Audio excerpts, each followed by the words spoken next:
Uradu za mladino v bistvu spremljamo položaj mladih na celotnem območju Slovenije. Zdaj tako se pravi in na ruralnem področju, kot tudi v bistvu v samih mestih. In naš neposreden stik z mladimi je v bistvu preko organizacij, ki jih sofinanciramo, in med njimi je seveda tudi Zveza slovenske podeželske mladine, ki se pa neposredno ukvarja seveda s področjem, se pravi z mladim kmetom oziroma ostalih, ki so v bistvu ostalimi mladimi, ki živijo, delajo na podeželju. Zdaj, res je, da tisti konkretni ukrepi v bistvu za mlade na podeželju so bolj pristojni, se pravi Ministrstvo za kmetijstvo, ne sam urad.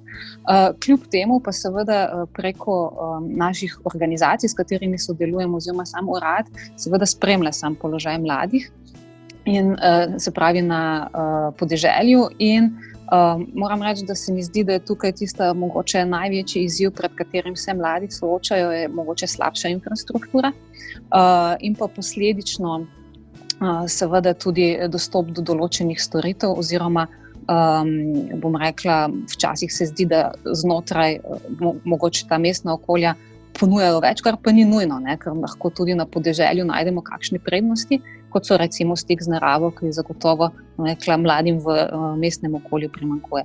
Tako da to je tisto glavno, kar se mi zdi, da se mladi na podeželju soočajo z pomanjkanjem oziroma z slabšo to infrastrukturo, s pomanjkanjem tudi zemlje in s temi povezanimi težavami.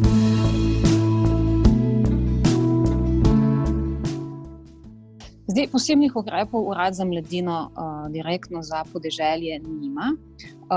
Seveda, ko stopamo pa v to polje na nek način s tem, ko smo glavni usklajevalec teh različnih aktivnosti politike mladih, s tem tudi, ko sodelujemo z različnimi organi, naprimer z Ministrstvom za kmetijstvo, oziroma spremljamo izvajanje teh ukrepov, spremljamo učinke teh ukrepov. Tukaj bi rada tudi poudarila to dobro sodelovanje z lokalnimi skupnostmi, preko katerih, bom rekla, mi še največ dosegamo mlade na podeželju.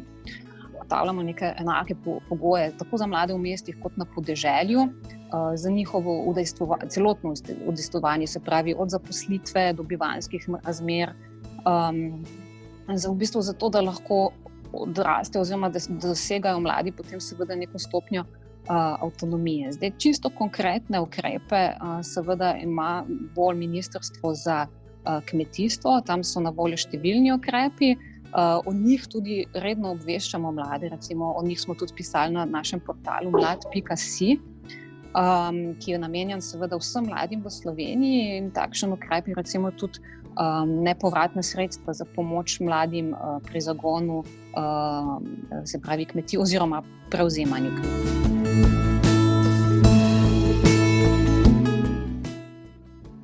Tukaj bi se mogoče malo navezala na tole epidemijo, ki smo zdaj v bistvu priča, oziroma smo bili v preteklih mesecih kar postavljeni pred nek nov izziv.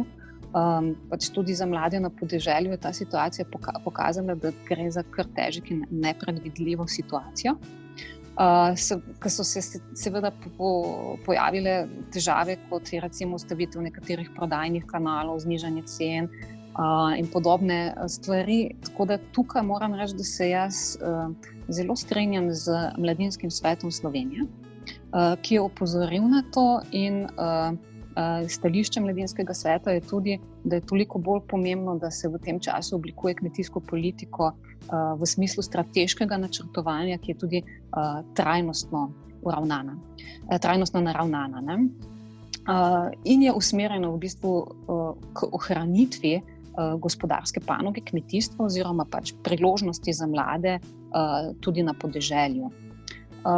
Kar se pa tiče samega mladinskega dela, recimo, pa bom rekla, da niti ni take razlike, oziroma veljajo v bistvu podobni izzivi, tako za mlade v urbanih središčih, kot pa tudi na podeželju, in tukaj mi ne delamo razlike glede na to, kje mladi bivajo oziroma kakšen način preživljanja časa si izbirajo.